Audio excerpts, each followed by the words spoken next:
Welcome to the Luca Espresso repair. Here we have this beautiful Quick Meal Andrea premium espresso machine. Now for this machine I have done quite a little bit of work off camera, as I had to replace the heating element today as I was descaling this machine. There was a lot of scale buildup, as you can see over here. The heating element basically died, and when I took it out I saw a lot of rust particles around it. You can kind of see it. Let me see if you can focus. There you go. Now you can see the heating element. So yeah, as I was saying, I had to replace this heating element for this espresso machine that you see in the back. The heating element itself is corroded. There's a lot of corrosion around every single thread around here, and it was tripping the breaker when the machine was reaching around 160 degrees inside, and that's when the heating element would kind of just give out and it would just start shorting out through here, which eventually short out the entire machine, and it was stripping the breaker. When I inspected it, I saw the damage that it was done. I cleaned the boiler as well, because as you can kind of see, all these residue, all this stuff was inside the boiler. So I completely removed all that stuff and replaced the heating element of the machine. So right now the machine is working perfectly fine.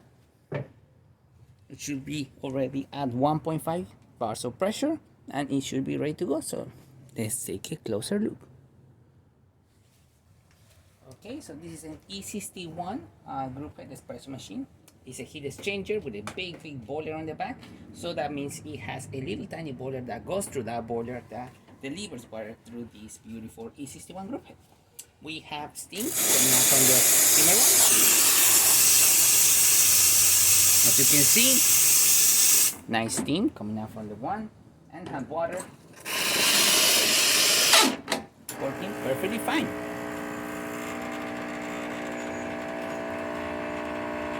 You can hear the machine filling up the water that we just removed from the boiler itself, and now it's already full and ready to start heating up.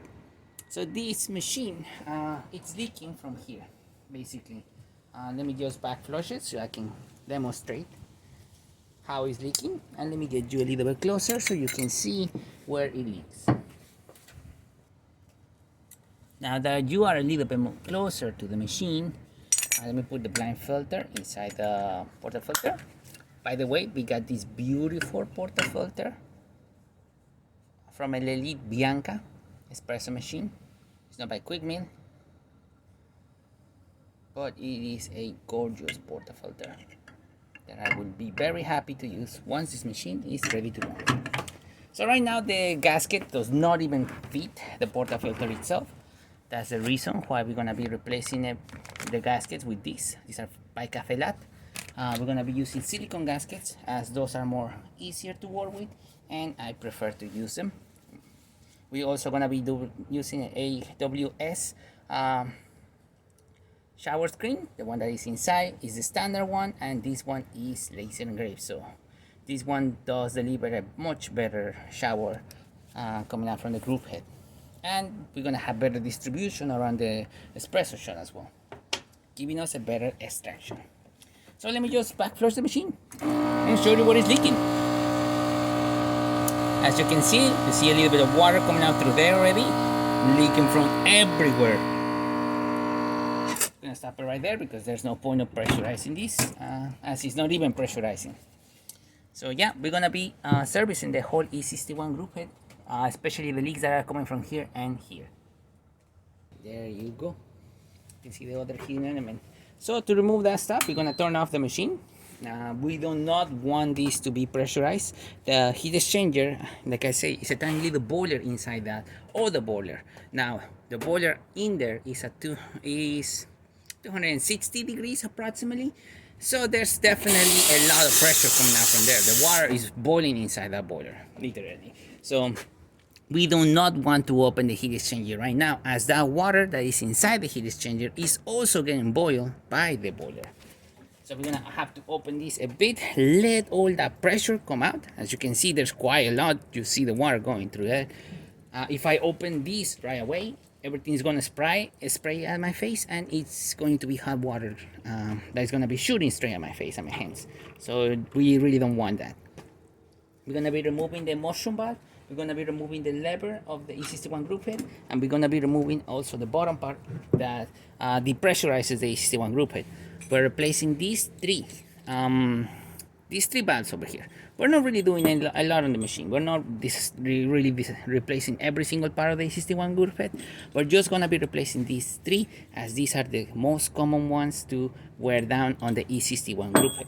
We're gonna be replacing the shower head of the machine, as I want a nice shower head that combines very well with the screen. So yeah, we're gonna be doing that.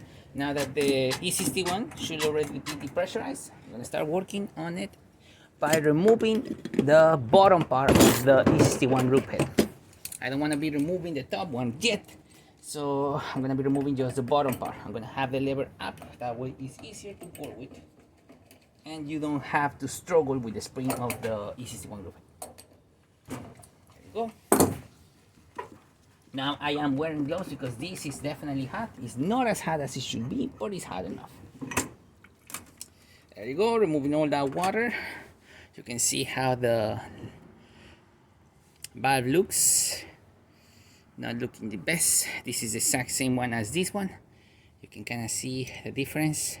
This is really hot. I have to find something to grab stuff with. There you go. Perfect, so I can just show it to you like this. This is the bottom of the E61 group head. There is a little spring. We can inspect those two levers. As you can see, this one definitely is in bad shape compared to this one.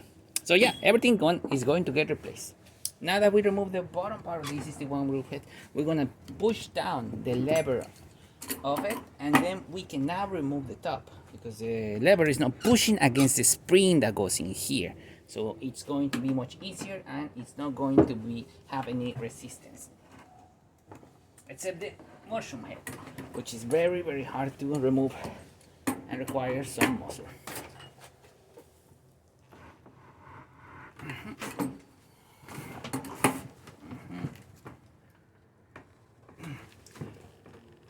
There you go. That was a bit of a workout. That was a really stuck motion valve. I'm gonna see if I can remove the top piece, or at least help to make it loose. There you go, removing it. Now, as you see, let me get you closer. Now you can see this motion valve slowly opening, and as I'm slowly opening this, there is a spring pushing me against it. So this is the part that I told you it will fly. There you go, just like that. Now if you do not depressurize this beforehand, that pop is gonna come up with a lot of water, and it's going to be hot water. So you gotta make sure you depressurize the E61 group head before you even work on it.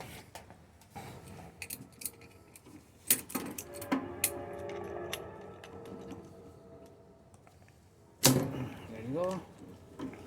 There you go. Now these two are 100% removed, and you can hear the heat exchanger kind of bubbling a bit, and it's because it's still very hot. Now this is the motion valve. This is the part that we gotta clean. We gotta replace that gasket too, and we have to clean inside the shower head. We're gonna be also replacing this hot.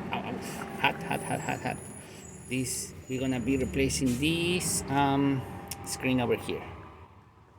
So let's just replace them, and we're also gonna be brushing around the E61 group head and all this stuff as well. Now we can remove the inside piece of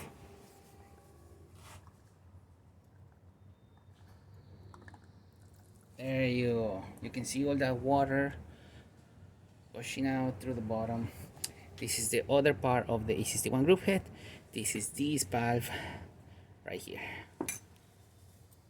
Alright, bring everything kind of back to how it was. The springs are very important to put on the right position, on the right place. And Let me remove now the lever, since we removed the top piece of the E61 group head, and we remove also the bottom piece. Now we can remove this area, starting with this one, as it's easier to loosen up, and then going for the other one right there. Let me see if you can kind of see this. So I was telling you to remove this one, to loosen up this one, as is already easier to remove, and then do this, and then I will remove the entire lever itself. You can also use the lever to kind of go down, just holding it with just one finger, and then just using the lever itself to remove. Now, I'm not going to do that as it's a little hot, and my gloves are not the ones that I usually use for this kind of job. Right, there you go, there you go, there you go.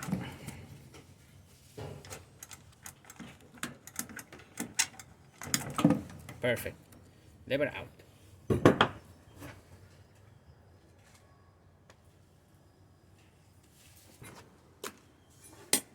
So now that we got the whole E61 group head completely on the table, let me remove some of the things that we don't longer need.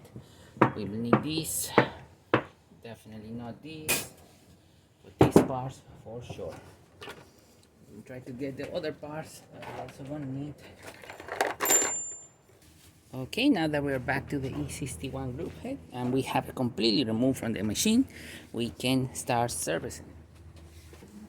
Got a regular brush, some steel wool, the levers, some of the gaskets. We also got a little shower filter screen that we're going to be installing on that mushroom valve. You see right here, and we are going to start.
So now the three-way valve is a little bit better clean, and there's still a little bit of improvement, which I'm going to do off camera. Otherwise, this video will be like an hour long, and I'll be spending a little bit more time on all these parts. As you see right here, just gonna clean them up, and then I'm gonna put them back together, and then put them back on the A61. I'll show you how I put them back together, and we'll be right back. As I gotta do all these parts that you see right here, and then work my way into that E61 group that you see right there. So yeah, that's gonna take some time. It's going to require a lot of elbow grease. So I'll see you guys in a bit after I clean all these parts and put them back together.